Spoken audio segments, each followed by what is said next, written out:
Hi, in this video, I'm gonna go over really quick on how to draw from this guy, from figurines like this guy. How do I take a figurine that's kind of stiff and not very mobile and not very cool to look at initially and make it a cool drawing? And I'm gonna go over a few tips on how I do that personally. It's gonna be really quick, generally short video. You're gonna like it. Click that like button if you do kind of like this content. Otherwise, I'm aware that a lot of you are not subscribed. Subscribe and you can get the updates when I post on. So let's get into it really quick.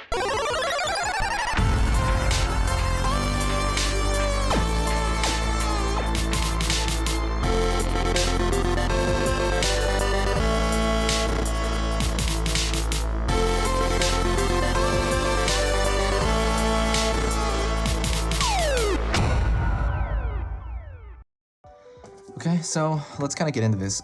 This is I believe this is a Pachycephalosaurus. It's actually an eraser, but you're gonna find a lot of stuff like this. If you are like me, I collect a lot of action figures. I collect a lot of dinosaur figures, and I'm just using this dinosaur because it's the first thing on my desk. So if I was to draw from this, there's a few things I always see people do that draw from, action figures and things of that sort. They tend to make their drawings stiff because they're drawing too much of what they see. And here's the thing, I don't really want to draw what I see, I want to interpret what I'm seeing if I'm drawing from something like this. So I want to see the shape, but then I want to kind of make it more organic as if it was a real animal. I'm just going to draw the head of this guy, but let's kind of do that real quick in a quick sketch format. So I'm pulling up right here, I'm just going to draw a quick impression of it. Starting with simple shapes. I'm going to assume you already know how to do this. This is going to be a little bit more advanced. It's not quite for a beginner. It's kind of more or less just kind of going over stuff that I tend to do. And even this little quick sketch, which you can probably barely see on the camera, I'm actually making it a little bit more of an S curve when I'm drawing it because I can see the neck is going to curve that way. So right off the bat, what I'm looking for is I'm looking for landmarks. Keep in mind, I'm going to tell you what landmarks are if you don't know. Landmarks are any bony protrusion that is near the surface of the skin. So with yourself, you can even take my hand. The knuckles are landmarks, meaning the bone indicates kind of what's going on, as opposed to this fleshy part, it doesn't. Right, so it's where the skeleton comes really close to the surface, like knuckles, the other, what's wrong with my brain? Metatarsals, stuff like that, and think of like the skull, think of the eye socket. So with him, I would say, I don't know anything about I didn't study the Pachycephalosaurus skull beforehand. I'm just looking at this figure, and he has a bit of a jaw. And what I'm gonna do here is I am going to kind of really take liberty with that jaw. And all I know is the angle, but I'm going to draw the angle in my own way. Because I know it's that L shape, very similar to almost every other vertebrae, right? Or it has a jaw at least. Then there's some hanging skin over here. And then there's the mouth at the front. When I look at the mouth, he's got a bit of a duck-billed mouth. I'm going to pull it downward, and I'm going to take a liberty with that. Instead of drawing what I see, I'm going to draw what I know for the most part, and exaggerate it a little bit. I'm going to put a little bit more of a curve, and that's a big part of drawing from some of these action figures. You accentuate curves where you think it's preferable.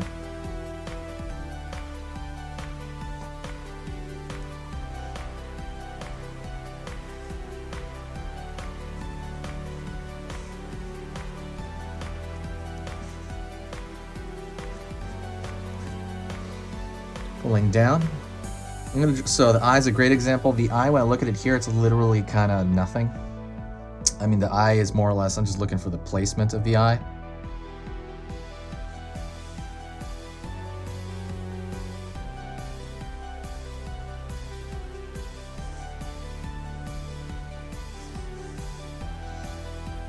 And right now I'm literally just kind of drawing one of the eyes that I always see everywhere.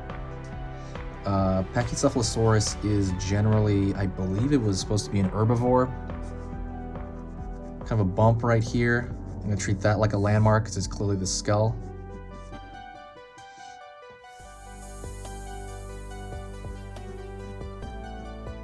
Pulling back. The nostril.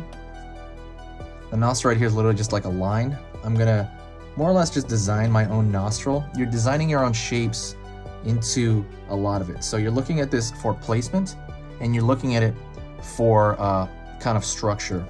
But other than that, you can kind of give your flair to a lot of this by curving other things around it. So you got to keep the main structure, right? But you want to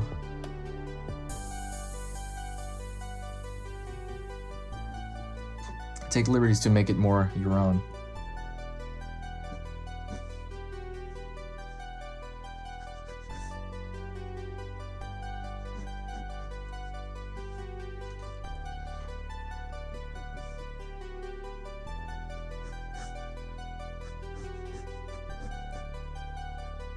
I'm gonna draw the neck a little bit thicker now. It's gonna get thicker as it goes down, because it kind of has that there. It has more of a flat back on the action figure, but I'm gonna give that a little bit more of an S curve on the back. And I want to get it to the point where I don't need the figure. I can just kind of put it over there and occasionally look at it. That's kind of where I want to get it at. So I have the placement of the eye, placement of the mouth, general structure of the jaw here. I pulled that jaw a little bit forward.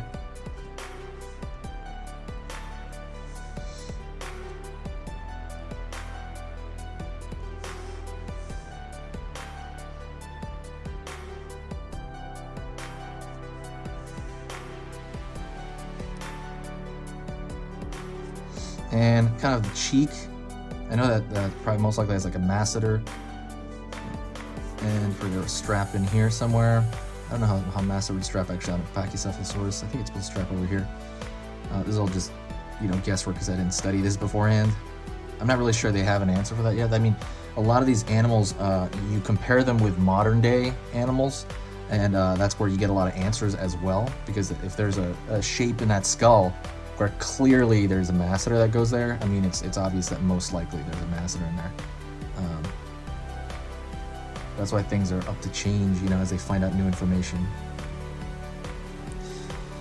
And I think for the most part, there's this kind of reminds me of like a horse, where the snout area pulls in when it's nearing the eye, and there's a bit of a shape here.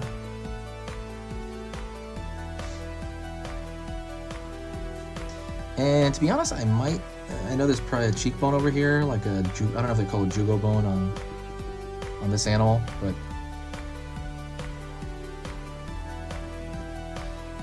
yeah, Pachycephalosaurus. And honestly, I think I'm getting near that point where I don't really need the figure anymore. I'm just gonna leave it on the side over here to look at it, but I'm not really gonna look at it, to be honest. I'm gonna go in, and now that I have the structure and I have generally where I curve the shape of the neck a lot more. As you can tell in the figure, I definitely curved the back here, made the eye a little bit more animated. This one's kind of more just like a dot. Right, like play around the forehead here a little bit. But yeah, see, now that I generally got that down and I have everything, really what I could do now is leave the figure over here and not really look at it almost at all. And just kind of follow my training from beforehand in terms of what I know about shading, what I learned about direction, what I know about everything of just drawing. So I'll give you an example of that as I go into this. So right here, for example, I know he's probably gonna have a tear duct right there, and the bag of the eye, right?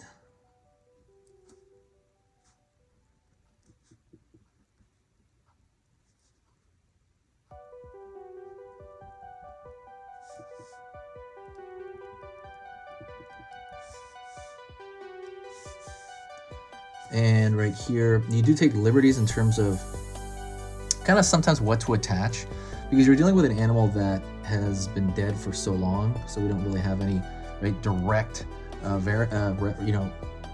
reference to it. So you just have artist depictions from skeletal structures, and there's a lot more to that, because I did see a story about what if you took like an elephant skeleton, right, and then you try to recreate it purely from its skeleton or from certain animals like a hippo.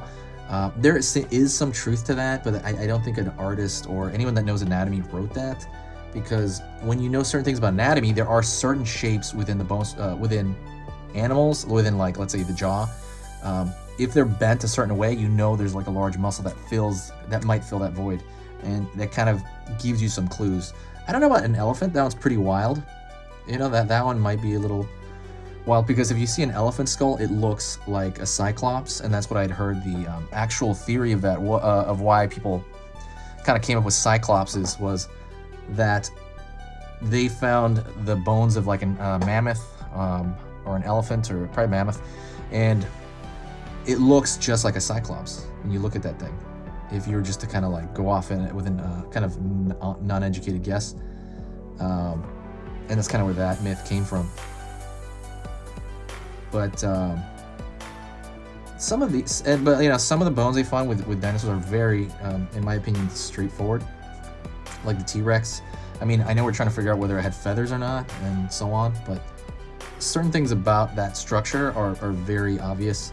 We know that they probably didn't have a big trunk, because they'd have to blow air through it, and it doesn't have any large cavity. Could have, but most likely no. We're going off most likely.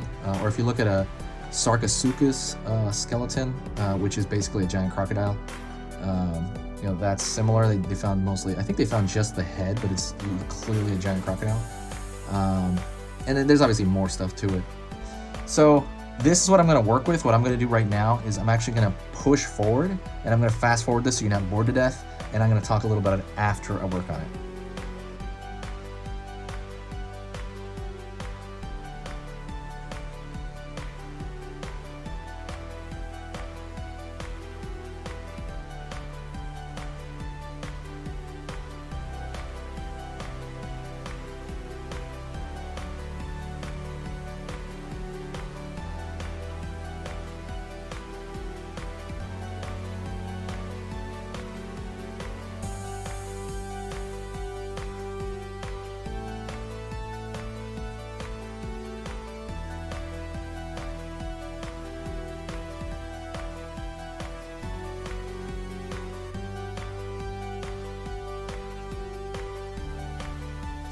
So anyways, that's kind of it. I ended up kind of just putting a few more curvatures, but when you look at the original figure, if I'm just looking at the head here, it's very, like I said, stiff, and there's not a whole lot going on. You want to bring that personality in there. So what I would say in terms of what to do, add more curvatures where it shouldn't be. Don't be a slave to your reference, because a lot of people will draw what they see only, and without bringing in, like for example, right here I'm bringing in my knowledge of anatomy for the eye. Even on the side of the cheek, I got rid of some of the weird wrinkles they have here, kind of awkward. I kind of made it a little bit more stronger, more like a stronger masseter. And I kind of added a few more curvature points where I could, but I was sticking to the structure, and I was sticking to the overall kind of proportion of the entire thing. But that's just a Pachycephalosaurus. That's one little tip. I hope you can benefit from this. If you did enjoy just kind of watching this quick video, please give me a thumbs up, and also don't forget to subscribe. One other thing, I do have entire lessons on Skillshare. So Skillshare is a community. It's very similar to YouTube, except it's a little bit different. On YouTube, everything is like a one video shot usually. On Skillshare, it's entire programs. So I'll have like a program on how to draw the eye, and I'll have like 7 videos entirely about that subject, and it's very in-depth, and it's very, very quality in terms of, like, they do a lot of quality control on that website. If you do one thing and they're like, we don't think this is a good program, they'll get rid of it. They're very, very focused on that. So Skillshare generally is $30, I believe, a month. But if you're watching this video right now, I'm going to put a link in the description where you get 2 months free of that. So you can go over there, literally for 2 months, you can watch any video, any one of my programs, all of them, for free. So just go to the link in the description, and if you use that, that gives you 2 months. And at the very end of the 2 months, you can decide whether to keep it or you can just cancel it with nothing paid at all ever. So go check that out in the link in the description. That's pretty much it. I will see you guys in the next video, and I want you guys to have a happy drawing time, and say hi to me in the comments, guys.